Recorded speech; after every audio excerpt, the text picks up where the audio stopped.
Uh, Hello, everyone. Welcome to week 2 of the course. We had our weekly session on Monday morning. I just want to make it clear that we have one session each week. We don't meet on Wednesday or Friday mornings. We meet once a week to review the work that you did the week before and sort of review the week, the previous week's reading.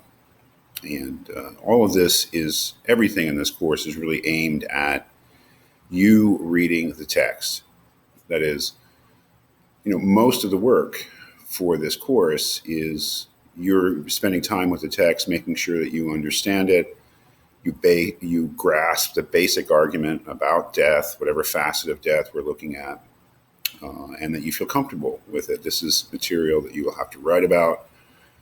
This material eventually you'll have to take a comprehensive final exam on, and all the other materials, the videos, study questions, discussion board, the various videos that I send out, and the weekly sessions, everything is really geared towards that, you reading the text better. So you should be spending most of your time for this class on the material. Everything else is about that.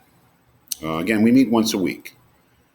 It is my firm belief that too many live sessions really are not going to be, they're not the way that an online class should go. I mean, we do an online session once a week, but most of it is spending time with the material, doing the assignments, watching the videos, and really communicating with me. Every time you have any question about the material, if you do not feel comfortable in your grasp of the material, you can contact me at any point. You can email me directly at my St. Joe's email. You can call me on the cell phone number that I provided in the syllabus. And please do. We can talk about the course and make sure that you understand what is going on in these texts. Epicurus is a challenge. Epicurus is not, his idea of death, what he's saying about death, is a challenge, but it's compact. As we saw, there's that one section of Epicurus that we really need to concentrate on, the third paragraph in which he actually discusses and outlines his theory of death. Nagel's not like that. Nagel is it's not a long essay, but it's a dense, complicated academic essay. And perhaps his language in discussing matters is not quite as clear and direct, simple as Epicurus.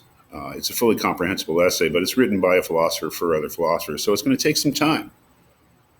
You're going to have to spend time with Nagel to grasp what's going on, and I would also suggest making full use of the video resources that I've provided, in which I do my best not to provide a substitute for reading the text, but to provide material, talk, to facilitate your reading of the text. That's what the whole thing is for, is to give you ways of reading the text more profitably with more comprehension. It should be clear that even though Nagel is not mentioning Epicurus by name, that he is trying to refute Epicurus. Now, not entirely. There are some aspects, some fundamental aspects of Epicurus' theory of death, which Nagel is simply adopting. What he is, what he is attempting to refute is something particular. Sorry, I had to pause there. So, it should be clear that he's trying to refute a very important implication, or what Epicurus takes as an implication to his theory of death. I mean, Epicurus says that death is nothing to us because we become nothing at death. Death is simply the end, the termination of all consciousness, all experience. As he puts it, the privation of all awareness and the permanent privation of all awareness. Epicurus thinks that one of the implications of this is that death cannot be considered a bad thing for the one who dies. Can't be considered a good thing either, but because it's nothing. But that death is not bad. And again, should be clear that when we say that death is not bad, we're not saying that death can't be bad for people who are alive. That is, we're not saying that. somebody dying is not a bad thing for me if if I'm left behind. That their death can certainly be a bad for me because I feel bad. I grieve. But the dead person has no experience at all once death occurs.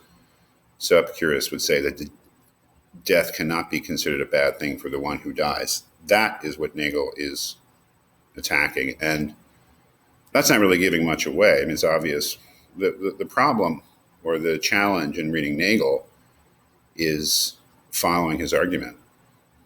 Because his argument is definitely an argument that death is, or at least can be. It may not be in all cases, but he's trying to establish that death is at least sometimes a bad thing for the one who dies. That is, for the person who doesn't exist anymore. And that is a great challenge. It's not easy to establish, and Nagel knows it. So the trick is to spend enough time with the essay and with the videos to see what the problem is that Nagel is addressing, because it's not obvious from the title. The title is just death, and that's not very helpful at all, because it's a much more specific thing that Nagel is talking about. To see what the problem is that Nagel is addressing, and to see what his argument is in an attempt to solve that problem, and an attempt to prove what he believes, and that is that death is a bad for the one who dies. Again, maybe not always, but sometimes, which is completely ruled out by Epicurus, right? For Epicurus, it could never make sense in any case to say that death is a bad thing, a misfortune, an evil for the one who dies. So we're reading a challenging essay this week. You got to spend time with it. You've got to budget your time. You can't just sort of cram it all in at the end of the week and expect to understand what's going on. I mean, it's a different sort of thing. So that's where we are in the course. This is an important step in the course. It's the second of 3 texts that we'll read in the first part of the course before you need to write your first essay. And again, please contact me with any questions you have. I'd be happy to talk about any aspect of this reading, any aspect of the course. Please email me directly at my St. Joe's email. Call me on my cell phone.